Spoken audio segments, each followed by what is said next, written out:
Jeffrey Epstein ये सिर्फ एक नाम नहीं बल्कि ताकत, बेतहाशा दौलत और एक बहुत ही भयानक राज की कहानी है। और इस कहानी का मरकज था उसका अपना ज़ाती जजीरा। सोचें, एक ऐसी जगह जहां दुनिया के सबसे बड़े और बाअसर लोग आते जाते थे। लेकिन सवाल ये है कि इस जन्नत जैसी जगह के पर्दे के पीछे आखिर छुपा क्या था। चलें आज इसी पेचीदा जाल को खोलने की कोशिश करते हैं। लेकिन इस कहानी की गहराई में जाने से पहले ना, एक लम्हे के लिए रुककर इसकी इंसानी कीमत को समझना बहुत ज़रूरी है। ये जो अल्फाज आप देख रहे हैं, ये किसी एक मुतासरा की गवाही है। और ये अल्फाज इस हौलनाक हकीकत की सिर्फ एक झलक हैं, जिसका सामना न जाने कितनी ही नौजवान लड़कियों को करना पड़ा था। तो हमारी कहानी का पहला बाब शुरू होता है एक ऐसी जगह से जो देखने में तो बिल्कुल जन्नत का एक टुकड़ा लगती थी, लेकिन हकीकत में इस खूबसूरती के पीछे एक बहुत ही तारीक राज छुपा था। जी हाँ, हम बात कर रहे हैं जेफरी एप्स्टीन के जजीरे लिटिल सेंट जेम्स की। अब जरा देखें दुनिया को क्या दिखाया जाता था और असल हकीकत क्या थी। एक तरफ तो ये एक जन्नत थी जहां लग्जरी बंगले थे, खूबसूरत साहिल थे और मेहमानों के लिए हर तरह की सहूलत मौजूद थी। लेकिन पर्दे के पीछे उसी जगह का नाम पेडोफाइल आइलैंड पड़ चुका था। ये वो जगह थी जहां कम उम्र लड़कियों को अस्मगल करके लाया जाता था, उनके साथ जिनसी ज्यादती होती थी और उनके पासपोर्ट तक छीन लिए जाते थे ताकि वो कहीं भाग ना सके। तो सवाल ये है कि इस जजीरे पर आता कौन था, मेहमान कौन थे। अच्छा, ये फहरिस्त सुनकर आप शायद हैरान रह जाएंगे।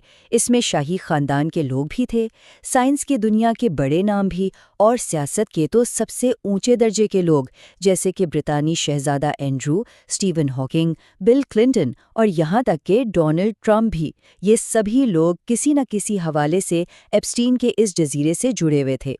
चलें अब कहानी के दूसरे हिस्से की तरफ चलते हैं।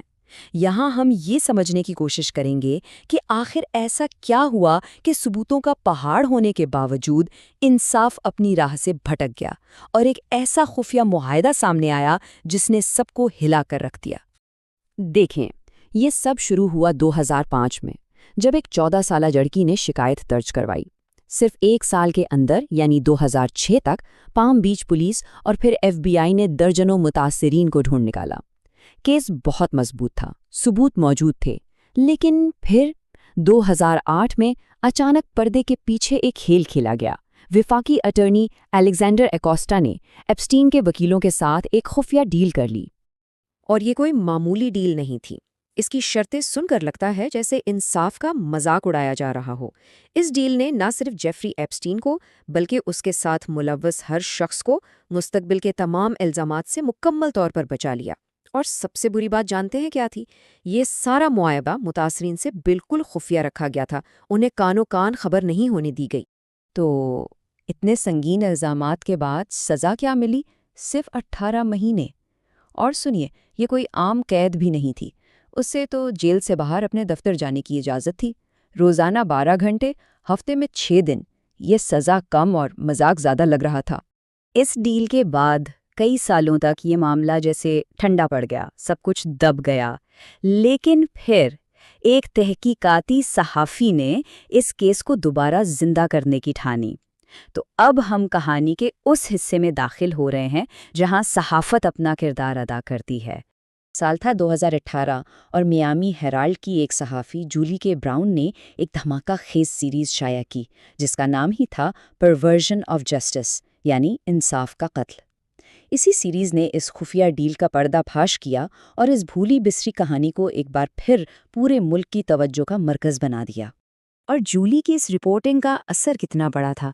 उसकी तहकीकात से 80 से भी ज़्यादा नए मुमकिना मुतासरीन सामने आए।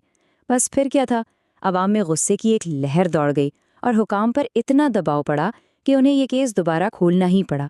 इस सहाफ़ती तूफान के बाद कहानी ने एक और बहुत ही ड्रामाई मोड़ लिया। एप्स्टीन की दोबारा गिरफ्तारी तो हुई, लेकिन उसका अंजाम इतना मशकूक निकला कि उसने लातादाद नए सवालात और साजिशी नज़रियात को जन्म दे दिया। तो हुआ ये कि जुलाई 2019 में एप्स्टीन को विफाकी जिनसी स्मगलिंग के इल्ज़ामात में दोबारा गिरफ्तार कर लिया गया।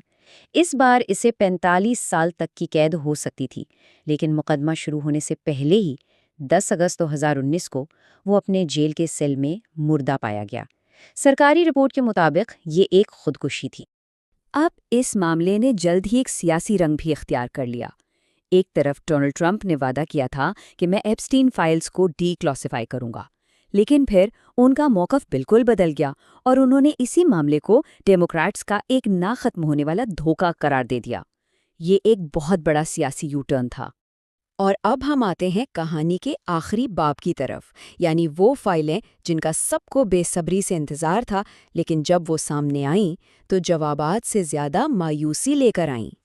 دیکھیں، دونوں طرف سے سیاسی دباؤ پڑا تو محکمہ انصاف نے ہزاروں دستاویزات جاری تو کر دیں، لیکن ان کا حال یہ تھا کہ زیادہ تر حصوں پر کالے مارکر سے لائنیں پھیر دی گئی تھیں، یعنی جواب ملنے کے بجائے سوالات اور بھی بڑھ گئے۔